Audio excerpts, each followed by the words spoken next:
जसं कढईतलं तेल जसं तापत आहे तसंच अकोला महानगरपालिकेचे राजकारण सुद्धा तापत आहे.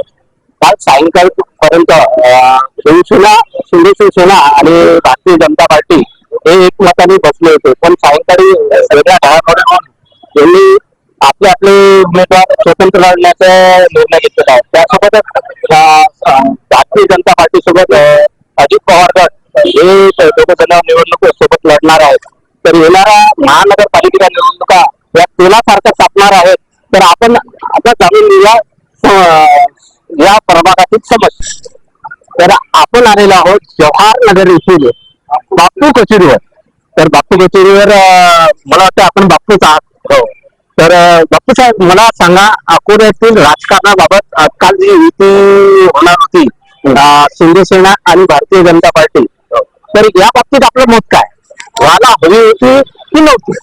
तसं पाहिलं तर झाली असती तर भारतीय जनता पार्टीचे म्हणजे पक्ष हे झालं असतं, त्याची युती न झालं ते फार चांगलं. आता हे पण वेगळे काम करू शकतील शिवसेनेवाले आणि भारतीय जनता पार्टीचे करू राहिलेले, तर दोन वेगळे झाले ते फारच चांगलं. एकत्रपेक्षा दोघांचं काम चांगलं. आपण अकोला शहराच्या विकासापासून खरोखर म्हणजे खरोखर तुम्ही का समाधानी आहात की नाही आहात? अकोल्याचं विकासाच्या बाबतीत समाधानी नाहीच.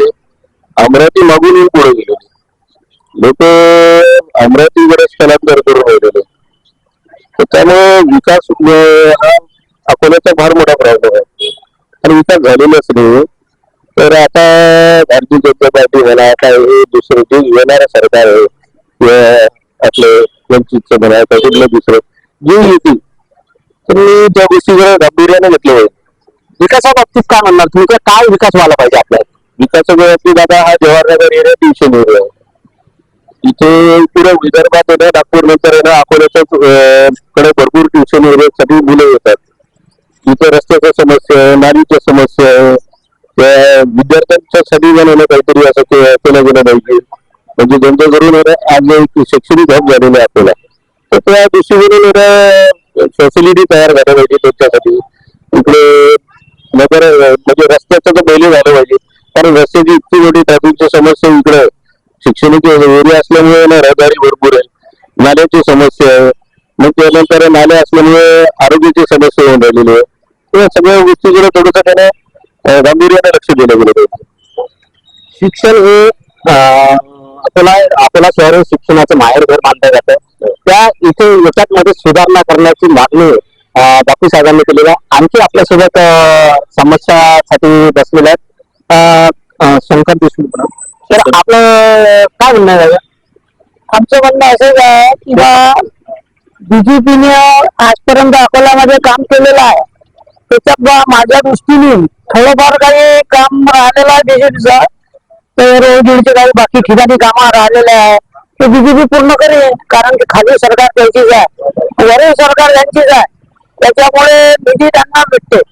तर आपल्या ज्या लोकांच्या काही समस्या थोड्याफार राहिलेल्या असतील, आमच्या विचाराने 10 कामात 2 कामं त्यांचे चुकलेले असतील, ते त्यांनी पूर्ण करावे आणि ते करतील. त्यांच्यात जर सगळ्या सीट आल्या नगरपालिकेत तर ते पूर्ण कामं करतील अशी आम्हाला शाश्वती आहे. आपण जसं बोलून राहिला किंवा तुम्ही समाधानी आहात, तर कालची जे युतीबाबत होतं की शिवसेना आणि भारतीय जनता पार्टी हे एकत्र बसणार होते, तर कालच्या रात्रीच्या घडामोडीनंतर हे वेगळे वेगळे झाले. तर या बाबतीत आपलं मत काय? हे एकत्र यायला पाहिजे होते की स्वतंत्र राहायला पाहिजे? आता या विषयावर आपण काही माध्यम लोक आपण काही बोलू शकत नाही. हे वरच्या लेवलच्या गोष्टी आहेत, त्यांच्या कोण्या कारणानं ते एका जागा आले नाहीत हे आपण सांगू शकत नाही. पण बीजेपी हा एक काम केल्यामुळे स्ट्रॉंग पक्ष आहे आणि तो काम करू शकते आणि करणार. आता आमचा जो 13 नंबरचा वार्ड आहे, आमच्या ज्या नगरसेविका आहेत अग्रवाल मॅडम, यांनी आमच्या एरियात बरेचसे कामं केले. स्वतः त्या सकाळी ज्या साफसफाई कर्मचारी असतात त्या तिथं हजर असतात. आम्ही कधी एक रात्री बेरात्री त्यांना फोन केला तर त्या तिथं आमच्या 13 नंबरच्या वार्डमध्ये त्या हजर असतात आणि आमच्या एरियातले जे त्यांनी ओपन ठेवले आहेत तिथे खेळणे वगैरे होते व्यवस्थित लावले, काही हॉल वगैरे दिले आणि आमचा जो संभाजी पार्क आहे त्याच्यातही त्यांनी पुढाकार घेऊन चांगले लहान मुलांसाठी खेळाचे आणि वयस्कर लोकांसाठी व्यायामाच्या म्हणजे ज्या हे पाहतात सुविधा करून दिल्या, बरेचसे कामं केलेले आहे त्यांनी, असं मी माझ्या तरी म्हणतो बा. तर दुसरीकडे आरोप होत आहेत की विकास होत नाहीये, एकीकडे आरोप होत आहे की विकास होत आहे. तर आता आणखी आपण जाणून घेऊया. दादा, आपलं नाव काय? कपिल जोशी. कपिल जोशी. कपिल जोशी भाऊ, आपण अकोला शहरात कित्येक वर्षापासून राहत आहात, तर अकोला शहराचा विकास झाला आहे का? मी साधारण 25 वर्षापासून अकोल्यात राहतो. तर विकास झाला आहे, पण जेव्हा आपण तुलना करतो बाकी शहरांपासून, जसं अमरावती आहे, अजून बाकी शहर आहेत, तर कंपॅरिझन जिकडे होते तर त्यावेळेस थोडंसं वाटतं की कुठेतरी आपण कमी आहे. विकास बऱ्याचपैकी झालेला आहे, पण काय आपापली गती राहते. तिथे कामं लवकर झाले, तिथे कामाला थोडा उशिरा होतो. ते सगळे आतल्या गोष्टी आहेत. मला जास्त काही त्याचं नॉलेज नाही आहे की कसे कामं होतात, कसे कामं केले जातात, कसे कामं आणले जातात. पण साधारण बघितलं विकासाचा तुम्ही प्रश्न विचारताय तर आहे, पण गती जी आहे ती कम्पॅरेटिव्हली कमी आहे. गती वाढवली पाहिजे. बाकी ओव्हरऑल सगळेजण आपलं आपलं काम करत आहेत. तर स्पीडअप थोडं झालं पाहिजे. जोशी भाऊंनी सांगितलेलं की कामाची गती वाढवल्या गेली पाहिजे. नमस्कार. महानगरपालिकेच्या निवडणुका आता होऊ घातल्या आहेत. प्रत्येक वार्डात चारशे सोडायच्या अगोदर नगरसेवक प्रत्येक ठिकाणी कोणी महिला आणि पुरुष असे उभे आहेत. तुम्हाला कसा अपेक्षित आहे नगरसेवक? नगरसेवक हा प्रभागातील घरचा एक व्यक्ती असतो सगळ्यात पहिले. जसं ग्रामीण भागात सरपंच असतो तसा शहरी भागात नगरसेवक असतो. नगरसेवक त्याच भागातला असावा ज्या भागात तो उभा आहे, त्याच प्रभागातला असावा, नागरिकांच्या जवळीक असावा. परंतु सध्याच्या या राजकारणात हे राजकारण गलिच्छ झालेलं आहे. कुठल्याही आपल्याप्रमाणे उमेदवार दिलेले आहेत आणि समस्त अकोला शहरातल्या समस्त प्रभागात पार्सल उमेदवार दिलेले आहेत. स्थायी उमेदवार कुठेच दिलेला नाही, मग तो कुठल्याही पक्षाचा असो. आणि एवढं गलिच्छ राजकारण झालेलं आहे की थोड्या वेळात तो भाजपमध्ये असतो, नंतर काँग्रेसमध्ये जातो, नंतर उभाटात जातो, कोणी बाळासाहेबांच्या पक्षात जातो. तिकीट व्यवस्थित मिळाले नाही.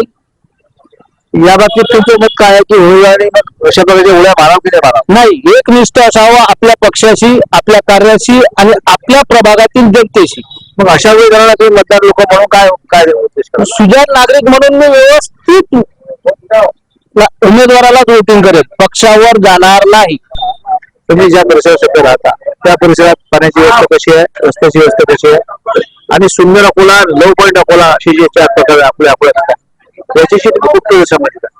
लव पॉईंट अकोलाचा हा आहेच नाही.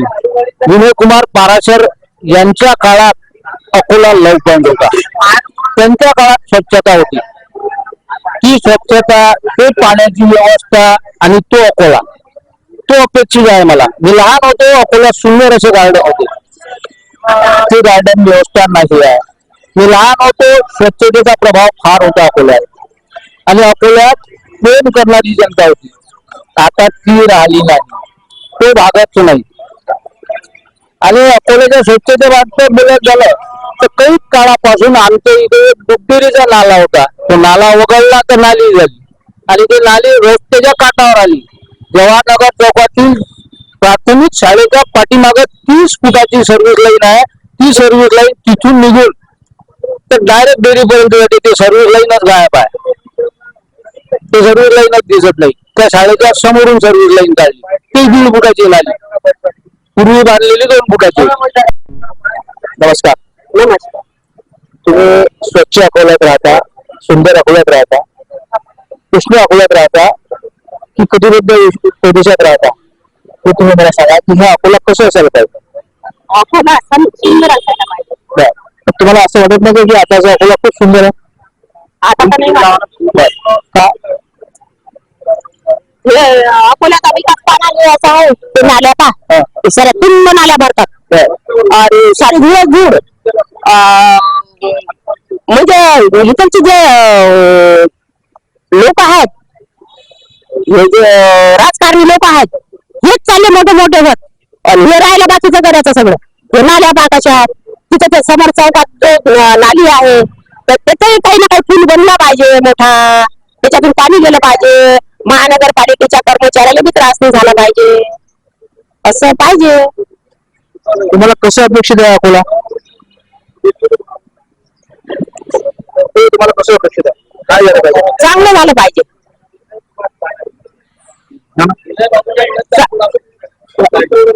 विनय कुमार राघोजी होते की नाही त्यांच्यासारखं अकोला पाहिजे, तसं ज्यावेळेस होतं अकोला तसं अकोला पाहिजे. त्याचा आदर्श या नेत्याने घेतला नाही असं तुम्हाला म्हणायचं आहे? नाही घेतला. हे नेते सगळे वर चालले चढत आणि हे अकोला चाललं खाली होत. अकोल्याचा जे अतिक्रमण आहे किंवा अकोल्याची रस्ते आहे याबाबत तुमचं काय मत आहे? हे जास्त वाढत चाललं, अतिक्रमण जास्त वाढत चाललं, रस्त्याचे रुंदीकरण कमी होत चाललं आणि अतिक्रमण जास्त वाढत चाललं. यामध्ये नगरपालिकेची भूमिका काय असायला पाहिजे? याच्यात चांगली भूमिका असायला पाहिजे. हे रस्ता रुंदीकरण व्हायला पाहिजे, वाहतूक चांगल्या सुरळीत गेली पाहिजे. आताचा नगरसेवक तुम्हाला कसा असायला पाहिजे? चांगलं असायला पाहिजे. सध्या जो तुमच्या भागातला नगरसेवक आहे त्यांच्याकडे तुमच्या काय अपेक्षा आहेत? आमची हेच अपेक्षा आहे की या नेहमी नाल्या चांगल्या करा, रोड रुंदीकरण करा आणि चांगले वाहनाची सुरळीत वाहन गेले पाहिजे. फक्त एवढीच अपेक्षा बाकी आपण दुसरी कोणती अपेक्षा तुमची आहे का? चांगलं केलं पाहिजे. आरोग्याच्या विषयी कसं असायला पाहिजे अकोला? चांगलं असायला पाहिजे. धूळ कशी कमी होणार नाही अकोला? ती कशी धूळ आहे? किती धूळ आहे? धूळ खूप आहे अकोल्यामध्ये. या धुळीचा बी बंदोबस्त लावला पाहिजे. त्यासाठी नगरपालिकेनं काय केलं पाहिजे असं तुम्हाला वाटते? हे काम केलं पाहिजे ना महानगरपालिकेने.